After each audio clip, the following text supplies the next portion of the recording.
Good morning, everybody. Pastor Stitch, Narrow Path Christian Church, BC, Bay City, Michigan. Welcome to the Biker Devotional. Good morning, Victor. Good morning, Random. Good morning, Rhonda. Yes, I still have 5 minutes, so it's still morning. I rode 800 miles straight through yesterday, and guys, I know you can't see it, but I can, and it's driving me insane. Camera lens was dirty, and all I could see was a blur, and it wasn't my glasses. So 800 miles straight through yesterday. I was ahead of the rain all the way home, which was amazing because I was sure I wouldn't make it any further than upper side of Kentucky before I had to stop because of rain and get a room. Yet God, and only God, brought me through all the way to home. So I got to be at home with my wife last night. That was amazing. It's the longest I've ever ridden in one day. I've always known I could do it, but I always said why. I had a reason why. 2 reasons why. One, I really wanted to see my wife, give her a hug and a kiss, and be home with her in her presence. But 2, I had the opportunity to run ahead of the rain, and if I can do that, and I can do it, I might as well. Last couple of 100 miles were a little tender on the tush, but I did well. I could have kept going. I could have done 1,000 if I needed to. I'll be honest, unless God does something that makes me have to ride 1,000 miles in 24 hours, I don't see myself ever doing an iron butt. I don't have a desire for it.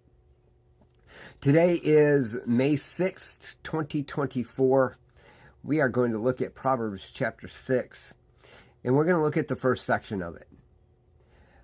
And I'm going to tell you, it's entitled Financial Entanglements.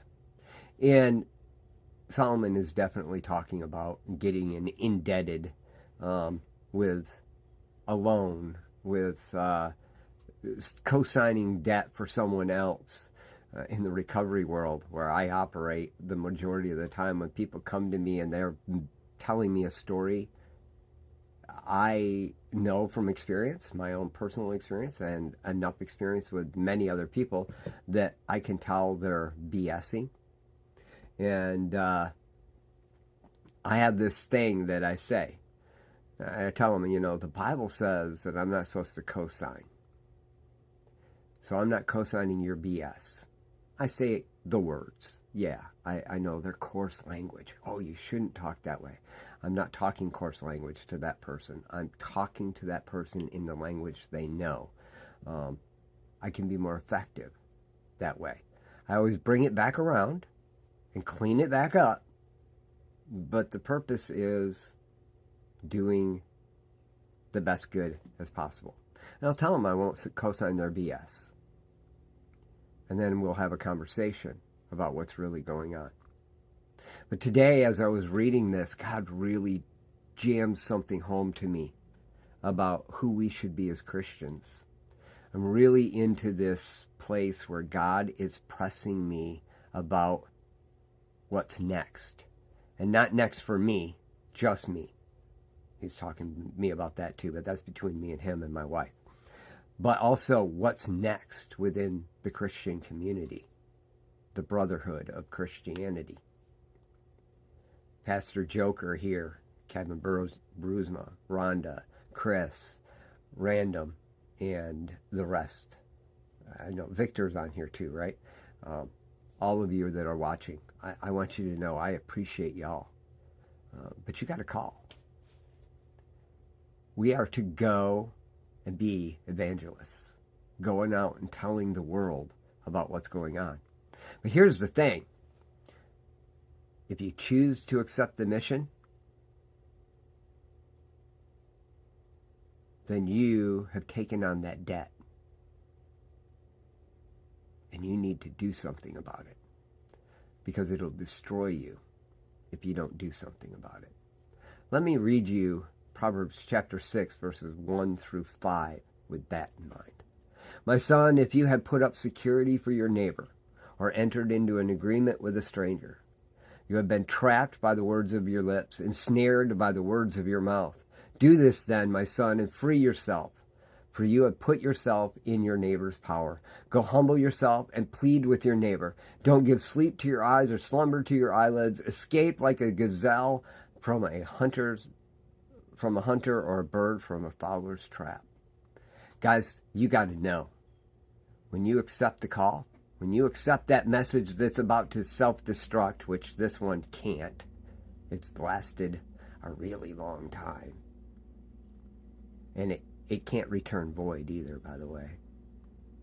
When you accepted that and you've entered into the agreement that you are going to go out and you're going to show people, Solomon gives you what you need to do to be the evangelist that you're called to be. Do this then, my son. Free yourself, for you have put yourself in your neighbor's power. You hear that, right? You are under their power until they become a Christian and release you. You should. I'm not saying it in the right way. I don't know how to articulate this point, so you're going to trust me on it. But to get free, so you can move on to the next, to be the servant God called you to be, put yourself in your neighbor's power. Go humble yourself and plead with your neighbor. Don't give sleep to your eyes or slumber to your eyelids.